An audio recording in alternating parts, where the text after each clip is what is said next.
So today's card's a fabulous bench fold card. It will fold flat to go into an envelope, as you can see. Oh, I've just lost his hat, Bobby's hat back on there. Put a bit more glue on there. It's interactive, it's opening oven and it's opening window. Something a little bit different. So to create the card base, I'm starting with a piece of craft card which measures 8 inch by 5 inch, and I'm going to score that at 1, 2, 6 and 7. I'm going to fold the 6 and the 2 inwards.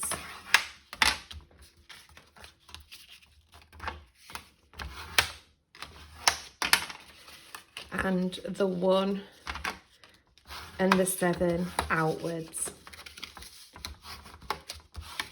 So it should look like that.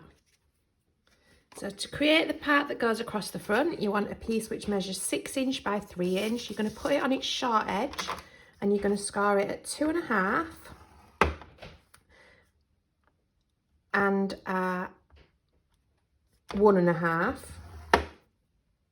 Turn it onto its long edge and score it down to this second score line here at 1 and at 5. You're then going to take a pair of scissors and chop away down these score lines so that you're losing these corners here.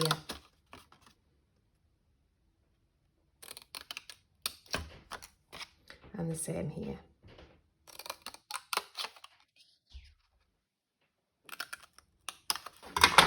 And then these both want to be folded so that they are mountains. And that's going to create the panel which will eventually go there. You then want a strip which is 5 by 3/4, and you're going to score that on the long end at 1/2 and 4.5, and just turn those away from you. And this is going to fit in here so that a flap can fold down there and stay down. I'll show you that when we come to put it together. So the window frame is created by just using 2 square dies together. I think these are Gemini. And then the window frame itself is actually the Mama Elephant Pika frame. And what I'm going to do is I'm just going to trim this down so that it fits. As you can see, there's a score line in it, so we're going to glue that onto the frame. I'm just going to carefully trim this down. And then bob a bit of glue on here and bob it onto my frame here.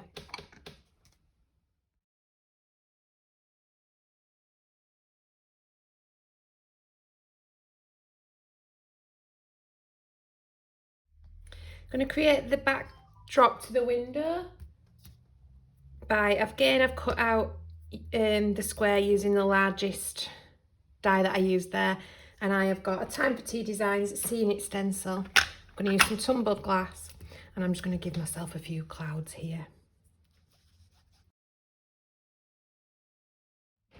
And I'm just going to glue that on, again with a bit of liquid glue. So I've used this Sizzix 3D embossing folder to create my lovely brick. I'm just going to rub that with a little bit of vintage photograph, I think. I just want it to be browned up a little bit, so just skim that over the top. And a bit of rich cocoa memento. Just going to dab this.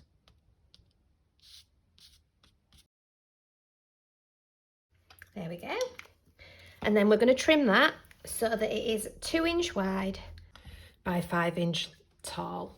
I'm going to score these at 1 inch.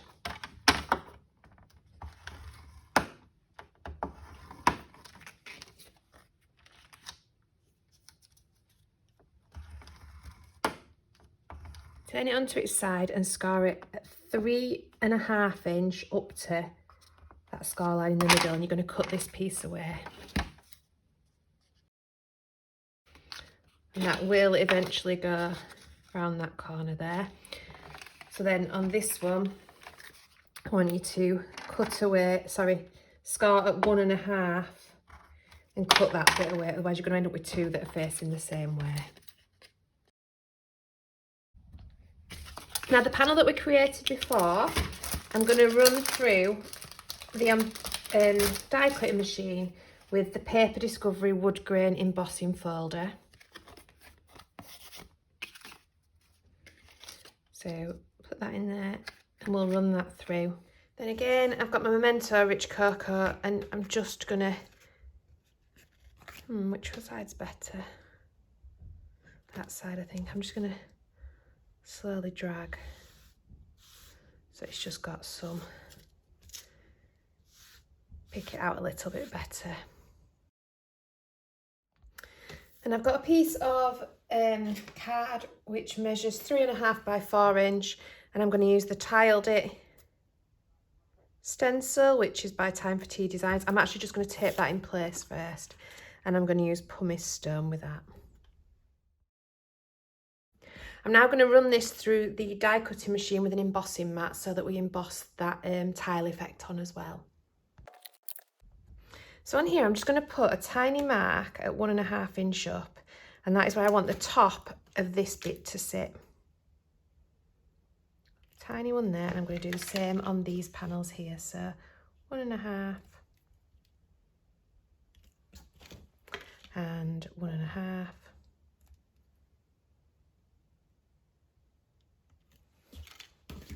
Then I'm just going to use some bookbinding glue to glue this into place. So I've got that in, got my tiles in, and then the next up I'm going to put my window on. So again, liquid glue.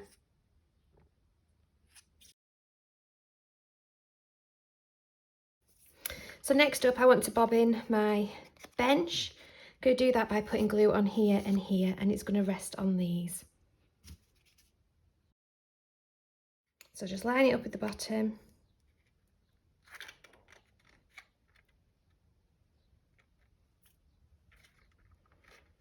And it's really important that we make this bit square.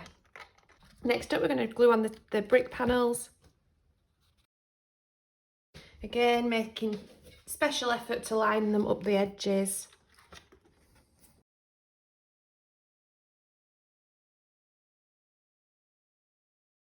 Now with the cooker, I've cut a strip of yellow, and I'm just going to adhere that onto the back because I want it to look like there's a light on in the cooker and not just the wood behind it. So we'll get that glued on, and then I'll get the oven itself glued on, which is actually going to go in the middle of the wood panel.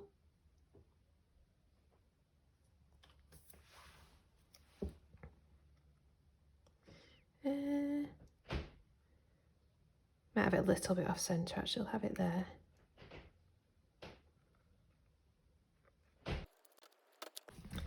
So for the top of the hob, I've just cut a piece of white card. I'm just going to glue that on, and then I'm going to put some little black circles on to make it look like your gas rings or your electric rings. I'm just going to bob that on top of there. Line it up in my cooker. So just cut some different size circles. These are actually the centres out of some flowers from a totally different die set, but will work brilliantly as gas hobs. Can't get it off my hand. And that glued up. One there. Put another little one here at the front.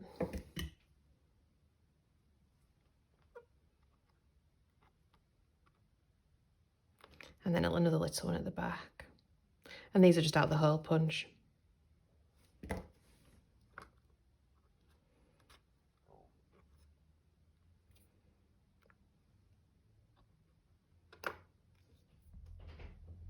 A tiny strip of paper done in the exact same way as I've done for the bench. I'm going to bob that up here, and then I can hang my tools from it, so you can have your wooden spoons and things hanging from the little shelf. Bob it about there.